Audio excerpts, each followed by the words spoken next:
कैसे हो दोस्तों। आज हम करने वाले हैं next chapter 9th chapter waste water engineering का, जो कि है storage and distribution of water.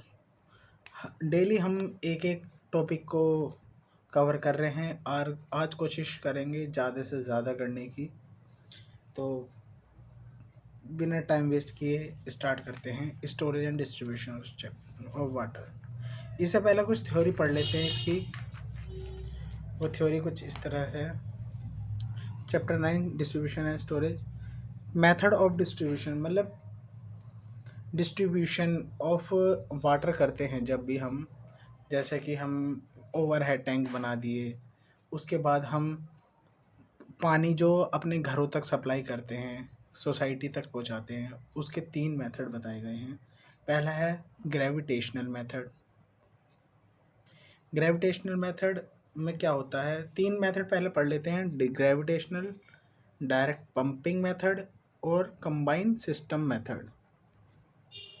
Gravitational method में अगर रिजर्वायर जैसे लेक, पॉन्ड, जिससे अभी हम पानी ले रहे हैं सप्लाई के लिए, वो हमारा किसी हाइट पर स्थित है और जहाँ हमें डिस्ट्रीब्यूट करना है वो हमारा लो हाइट पर है, तो वैसी जगह ड्यू टू ग्रेविटी जो सिस्टम हम अप्लाई करते हैं उसको बोलते हैं ग्रेविटेशनल मेथड। इसमें लिखा भी गया है कि रिजर्वायर लाइक लेक ऊपर स्थित हो और डिस्ट्रीब्यूशन नीचे हो। डिस्ट्रीब्यूशन का मतलब जहाँ जिस सोसाइटी में, जिस घर में हमें पहुँचाना है वो नीचे, इस तल जो है उसका नीचा है, तब हम ग्रेविटेशनल सिस्टम यूज़ करते हैं। इसमें प्रेशर की आवश्यकता नहीं होती है। हमें लिखा है कि प्रेशर की आवश्यकता नहीं होती, क्योंकि ग्रेविटेशन फोर्स के द्वारा ही हम कर लेते हैं। तो नेक्स्ट आता है direct pumping method. Direct pumping method में तल लगभग सेम ही होता है रिजर्वायर का और सप्लाई का भी। समान तल पर हो सोर्स और डिस्ट्रीब्यूशन एरिया जो है हमारा, मान लो कभी ऊपर हुआ, समान तल तल पर होगा तो तब भी हमें पंप की ज़रूरत पड़ेगी, या ऊपर भी होगा तब भी हमें पंप की ज़रूरत पड़ेगी। तो ऐसे एरिया में हम पंपिंग मेथड, जैसे पंप चलाकर पानी पहुंचा दिया घर में। जैसे हम घरों में मोटर होती है, हमें हाइट में टैंक पे पानी चढ़ाना है, तो हम किस चीज़ का इस्तेमाल करते हैं, वो हम इस्तेमाल करते हैं पंपिंग का। और वापस नीचे टंकियों में पानी लाना है नीचे टैंक से, तो वो क्या किस वजह से आता है, वो ग्रेविटी की वजह से आ जाता है।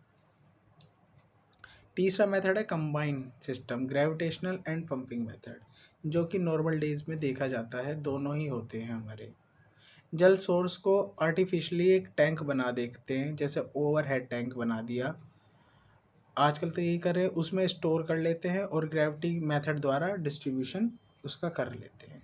ये तो हो गया मेथड ऑफ डिस्ट्रीब्यूशन। अभी आगे करेंगे तो इस तरह के क्वेश्चन मिलेंगे हमें। पहला ही क्वेश्चन, दूसरा क्वेश्चन मिल जाएगा मेथड ऑफ डिस्ट्रीब्यूशन का। अगला पॉइंट आता है लेआउट, मतलब जो हम लेआउट करते हैं डिस्ट्रीब्यूशन सिस्टम का। पहले तो हमने मेथड पढ़ लिए, अब उसका लेआउट कैसे करेंगे। इसके हमारे 4 मेथड हैं। पहला है डेड एंड और tree system. Dead end system और ट्री सिस्टम में क्या होता है, जहाँ पुराने टाउन्स हों, अपना कमेंट में टाउन का नाम जरूर बताना, आप कहाँ कहाँ से हैं, ये भी याद रखो। ओल्ड टाउन या फिर इरेगुलर टाउन, जो पुराने होते हैं, जैसे बहुत पुरानी बस्ती है दिल्ली में हुई, या हमारे भी शहरों में होती है, पुरानी इरेगुलर बसी हुई थी, कोई भी कहीं भी बस जाता है गली का, मतलब प्लॉट काट के, जहाँ जिसकी ज़मीन हो। तो इरेगुलर टाउन के लिए डेड एंड सिस्टम या ट्री सिस्टम जिसको बोलते हैं वो यूज़फुल रहता है। इसमें एक वॉल्व इसका इस्तेमाल करते हैं, वॉल्व भी आगे पढ़ेंगे हम। पहले याद रखो कि इसमें हम कौन सी वॉल्व इस्तेमाल करते हैं। इसमें हम इस्तेमाल करते हैं cut off valve. Cut off valve से ही पता चलता है कि कट ऑफ कर देना पानी का इस्तेमाल करते हैं, यूज़ करते हैं।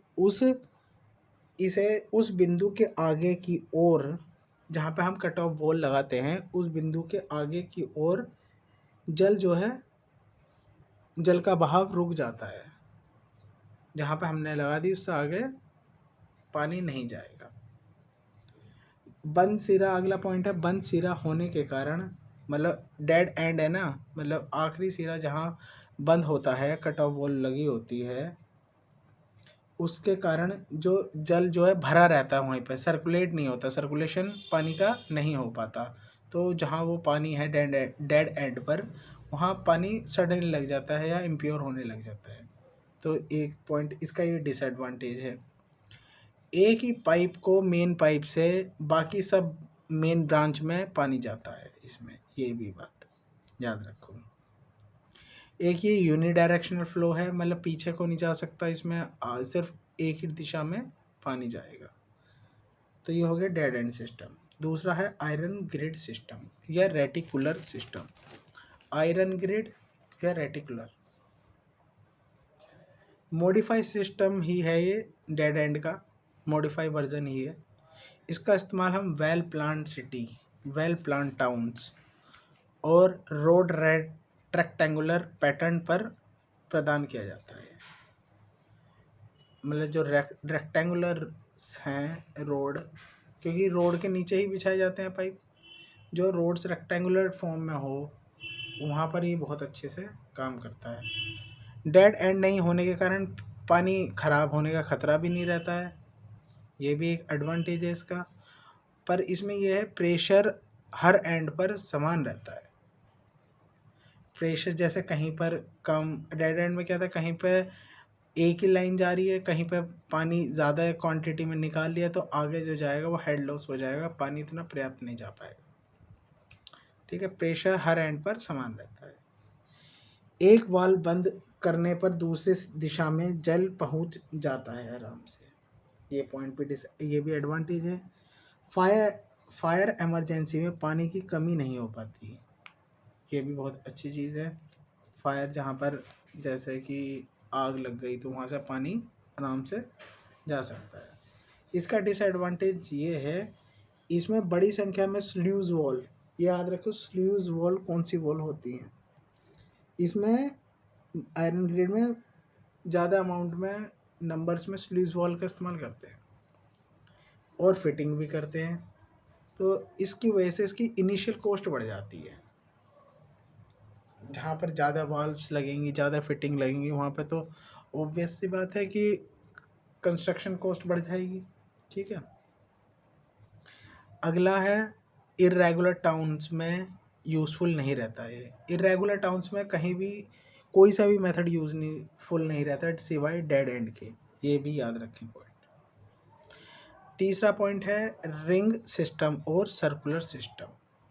रिंग सिस्टम में क्या होता है, मेन पाइपलाइन को नगर के चारों तरफ बिछा दिया जाता है, जैसे जो जो पेरीमीटर है नगर का उसके चारों तरफ बिछा देंगे, सब मेन पाइप को सेंटर में बिछा देंगे। मेन पाइप को क्या करा, चारों तरफ बिछा दिया, और सब मेन पाइप को जो इससे छोटी छोटी ब्रांचेज हैं उसको रोड के सेंटर में बिछा देते हैं। एक पॉइंट ख़राब होने पर दूसरी ओर से पानी उपलब्ध हो जाता है। ठीक है, ये याद रखो। इसका एक डिसएडवांटेज यही है कि फिटिंग ज़्यादा होगी, वाल्व्स ज़्यादा लगेंगी, तो इनिशियल कॉस्ट इसकी भी ज़्यादा हो जाएगी। अगला पॉइंट देखते हैं कौन सा है, वो है ये याद रखना, स्लूइस वॉल को हम गेट वॉल और शट ऑफ वॉल भी बोलते हैं। जो हमने पीछे देखा ना, आगे भी पढ़ेंगे पर यहाँ पर भी पढ़ते चलें कि आयरन ग्रिड में स्लूज वॉल लगाते हैं। स्लूज वॉल जो होता है वो रेगुलेशन का काम करती है, मतलब पानी को कंट्रोल करती है, नियंत्रण करती है।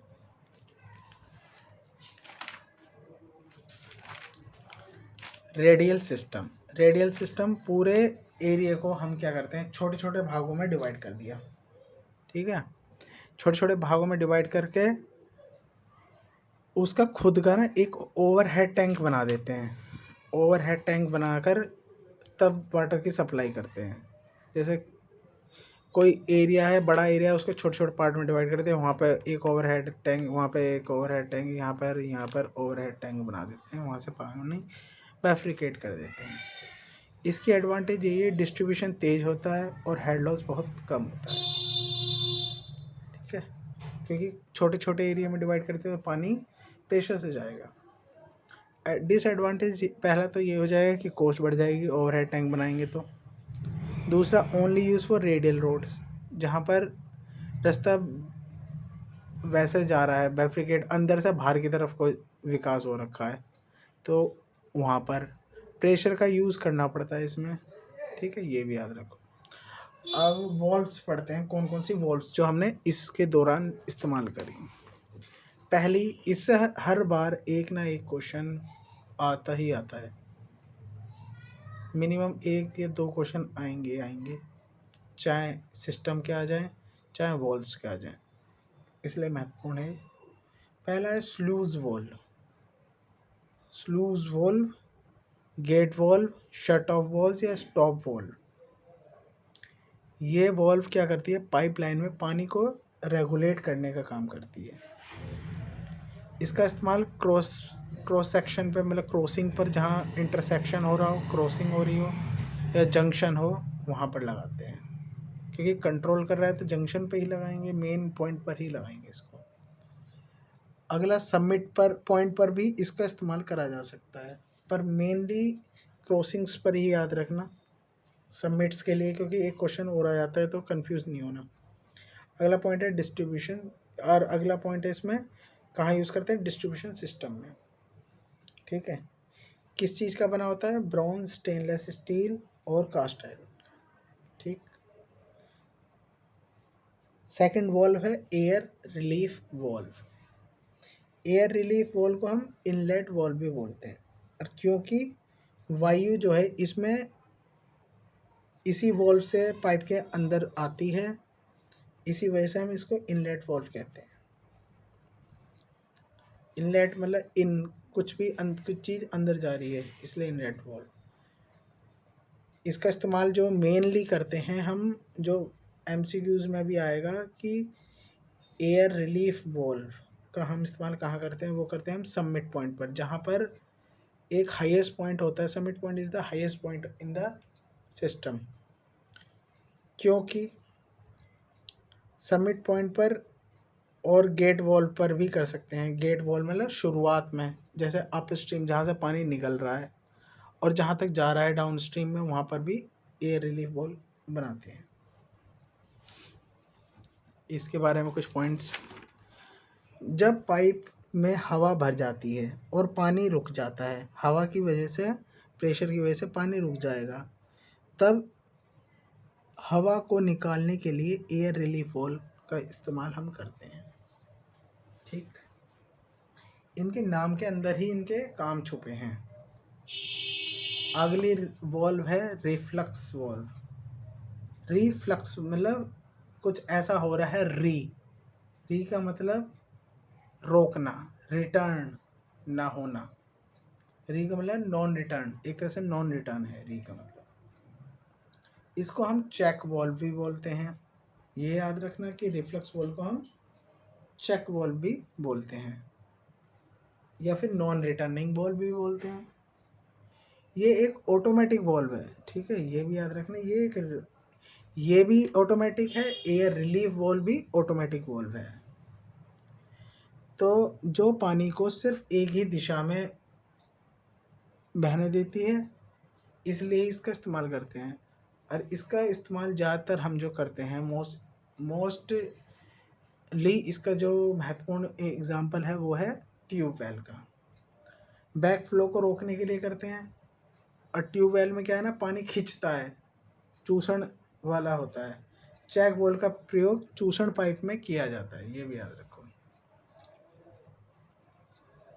जहाँ जो पानी चूसता है ना, एक तरह से पानी खींच लेता है, वहाँ पर हम रिफ्लक्स वॉल्व का लगाते हैं, ये चेक वॉल्व का लगाते हैं। अगली है सेफ्टी वॉल्व या प्रेशर रिलीफ वॉल्व। जब पाइप में बहुत ज़्यादा प्रेशर बढ़ जाए तो उस प्रेशर को रिलीज़ करने के लिए तो करेंगे ना कुछ, तो उसी के लिए एक रिफ्लक्स वॉल्व का डिज़ाइन किया गया है। ये मोस्टली डैम्स में लगाई जाती है, जहाँ पर वाटर हैमर, सर्ज टैंक सुना होगा आपने टर्म, एक टैंक में, जहाँ पर सर्ज टैंक में वो एक वाटर हैमर सडन रुक जाता है एकदम पानी, तो उससे क्या है, प्रेशर के कारण पाइप बस्ट होने का खतरा रहता है। इस वजह से हम water hammer valve, safety valve या प्रेशर रिलीफ वॉल्व लगाते हैं। वाटर हैमर के लिए लगा दिया, और पाइप को बस्ट होने से रोकने के लिए इस सेफ्टी वॉल्व, प्रेशर वॉल्व को यूज़ करते हैं।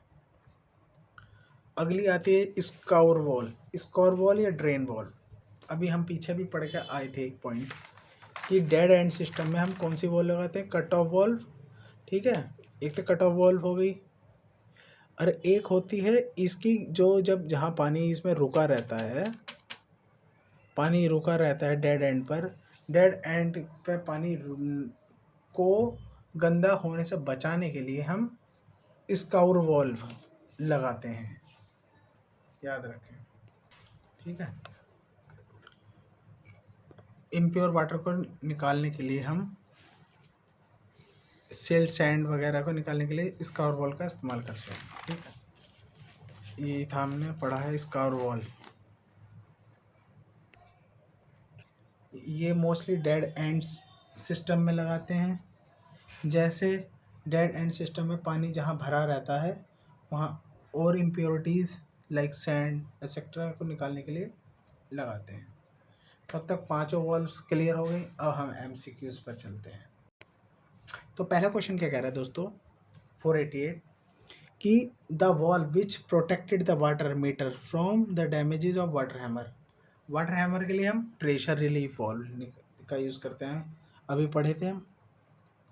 यहाँ याद रखना एयर रिलीफ वॉल्व नहीं, अगर आता है एयर रिलीफ वॉल्व वो मत लगा देना, वैसे ऑप्शंस में है भी नहीं।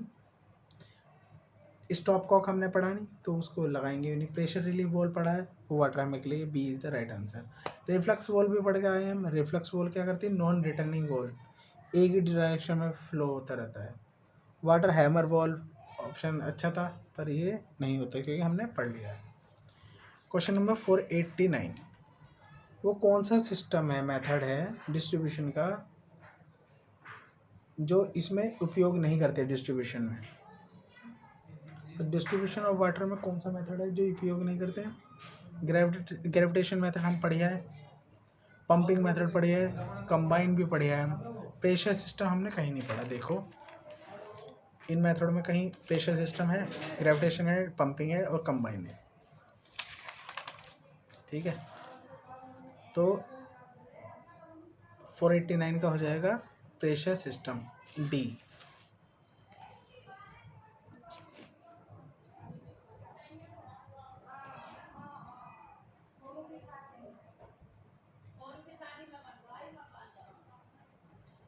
तो अगला क्वेश्चन है 490, एक gate valve also known as.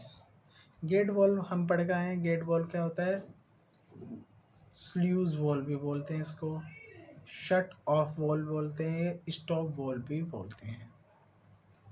Question number 491, check valve dash इस्तेमाल होती है, कहाँ इस्तेमाल होती है चेक वॉल्व। चेक वॉल्व को पहले ये बताओ, चेक वॉल्व को बोलते क्या है। चेक वॉल्व को हम नॉन रिटर्निंग वॉल्व और रिफ्लक्स वॉल्व बोलते हैं।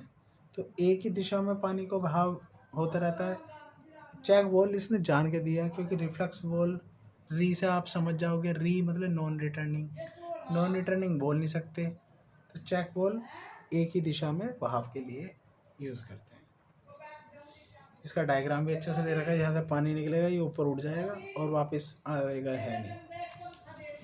Question 492, air valve are provided at summit. Air मतलब जहाँ पर जो होता है ऊंचाई होती है वहाँ पर एयर इकट्ठी हो जाती है जिसके कारण पानी का बहाव रुक जाता है। एयर रिलीफ वॉल्व को हम इनलेट वॉल्व भी बोलते थे। तो B is the right answer, summit पर यूज़ करते हैं इसको, प्रोवाइड करते हैं, प्रोवाइडेड।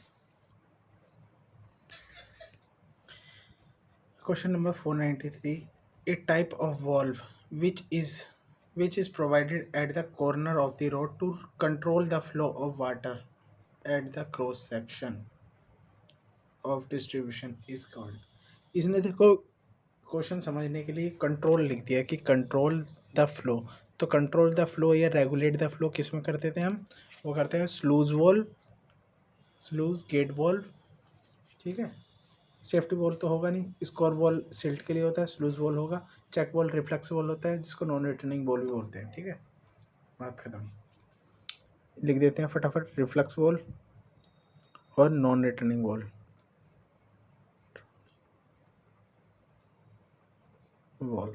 इसमें से सिल्ट, सैंड और डेड एंड के लिए यूज़ करते हैं। ये वाटर हैमर के लिए हैमर, इसको हम प्रेशर रिलीफ वॉल्व भी बोलते हैं, ठीक है। सेफ्टी वॉल्व और सेफ्टी वॉल्व, हाँ ठीक है। स्लूज वॉल्व को हम गेट वॉल्व भी बोलते हैं, गेट वॉल्व, ठीक है। नेक्स्ट क्वेश्चन पे चलते हैं। The type of valve which is provided on the suction pipe in a tubewell. Tubewell से इन्होंने हिंट दे दिया, ट्यूबवेल हम नॉन रिटर्निंग वॉल या रिफ्लक्स वॉल्व में यूज़ करते हैं, रिफ्लक्स वॉल्व, ठीक है। अगला क्वेश्चन है 495। कौन सी, इसमें बताना है कौन सी ऑटोमेटिक वॉल्व है। ऑटोमेटिक वॉल्व हमें पता था कि एक तो एयर रिलीफ वॉल्व है ही, प्रेशर रिड्यूसिंग वॉल्व भी है, और चेक वॉल्व को हम एयर रिलीफ वॉल्व भी बोलते हैं। तो air relief valve, pressure valve और air relief valve, sorry check valve को हम क्या बोलते हैं, reflux valve, reflux non returning. तो ऑटोमेटिक है ये भी, प्रेशर वाली तो होगी ऑटोमेटिक, एयर रिलीफ वॉल्व भी वन डायरेक्शन फ्लो करती है। तो इन ABC is the automatic valve. Square valve तो नहीं होती, ऑटोमेटिक नहीं करती। स्लूज वॉल्व को भी खोलना बंद करना होता है, ऑटोमेटिक नहीं है, ठीक है। क्वेश्चन 496 इनकरेक्ट बताना है इसमें। एयर रिलीफ, एयर वॉल्व तो टू चेक द, देखो हिंदी में इंग्लिश में सही नहीं लिख रखा, एयर वॉल्व को पाइपलाइन में संचित हवा को मुक्त करने के लिए होता है, बिल्कुल ठीक। Check valve release accumulation air in pipe, ये गलत है। चेक वॉल्व हम वन डायरेक्शन फ्लो में या रिफ्लेक्स वॉल्व भी बोलते हैं। इसको टू ड्रेन द एम्प्टी, बिल्कुल सही है, एम्प्टी करने के लिए। Surge arrest control the water hammer in the pipeline, बिल्कुल सर्च टैंक इस्तेमाल करते हैं ना। Question 497 in distribution pipe air valve are provided at suction. ये हाँ देखो, एयर वॉल्व सक्शन पे करते हैं या सक्शन पे करते हैं या फिर हाईएस्ट पॉइंट। सक्शन कहाँ होता है, हाईएस्ट पॉइंट पे, B.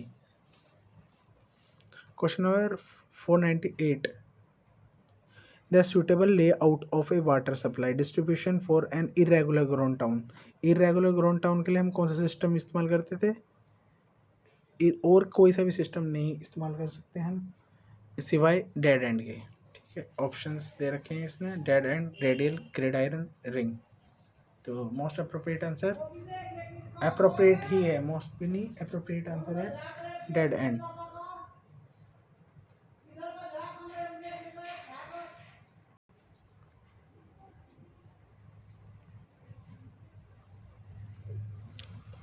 Question number 499, question number 499 which statement is correct with reference to grid iron system. Important हो जाता है,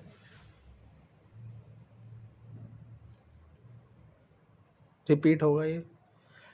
ग्रिड आयरन सिस्टम हमने पढ़ लिया था, well plants, town and cities के लिए तो है ही।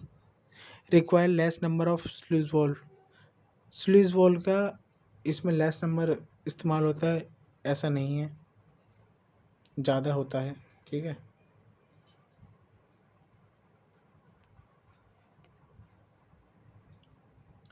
तो ऐसा नहीं है स्लूज वॉल्व का कम इस्तेमाल होता है, ये तो होता ही है। Cost of construction is low, high होती है इसकी, तो इसका A is the right answer, ठीक है। क्वेश्चन नंबर 500, 500 के क्वेश्चन पे आ गए हैं। अब लगभग इसमें टोटल देखा जाए तो इसमें 350 क्वेश्चन और बचे हैं, 850 क्वेश्चन है ना इसमें। 500 क्वेश्चन है। For an area develop in haphazard way the type of layout of water distribution system preferred. Haphazard way में कौन सा सिस्टम सबसे अच्छा रहेगा। पहली बात, डेड एंड सिस्टम को तो हटा दो, ये तो इरेगुलर के लिए इस्तेमाल नहीं करेंगे। ग्रिड आयरन सिस्टम हो सकता है, रिंग सिस्टम भी हो सकता है, रेडियल भी हो सकता है, क्योंकि इरेगुलर के लिए तो नहीं है। ग्रिड आयरन में भी क्या होता है, पानी एक जगह से टूटेगा दूसरी जगह से आ जाएगा, रिंग में भी नहीं।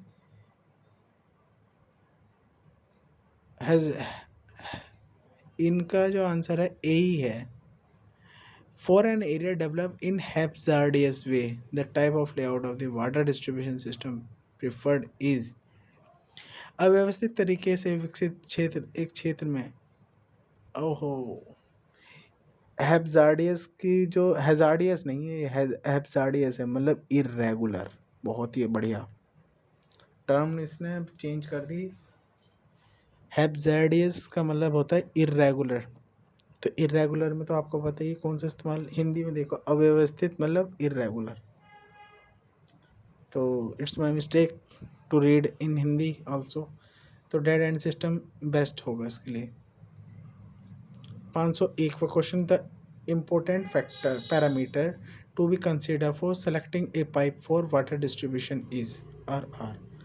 Important factor to be consider for selecting a pipe for water distribution is. Water distribution के लिए हम कौन सा इस्तेमाल करते हैं? पहला, pressure of water in the pipe, मतलब इम्पोर्टेंट